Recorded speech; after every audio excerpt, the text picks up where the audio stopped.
the Taliban guard airport as most NATO troops leave Afghanistan. Taliban forces sealed off Kabul's airport Saturday to most Afghans hoping for evacuation.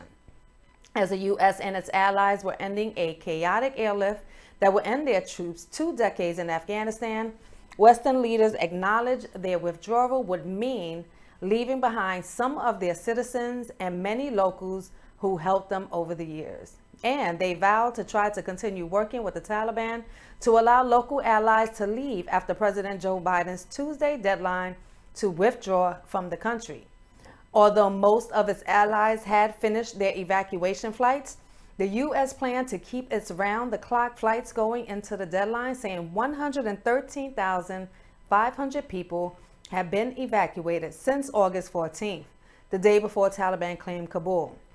Biden warned Saturday that the commanders had told him another attack was highly likely in the next 23 to 36 hours.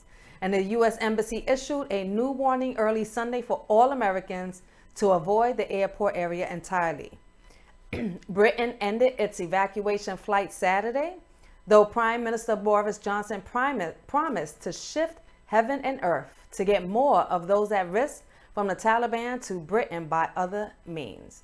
Taliban spokesman Zabihullah Mujahid, claimed Saturday that the group's forces were holding some positions within the airport and were ready to peacefully take control of its American forces that flew out.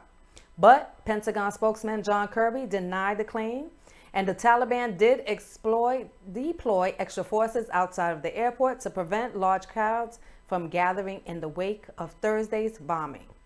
New layers of checkpoints sprang upon roads leading to the airport, and some manned by uniformed Taliban fighters with Humvees and night vision goggles captured from Afghan security forces.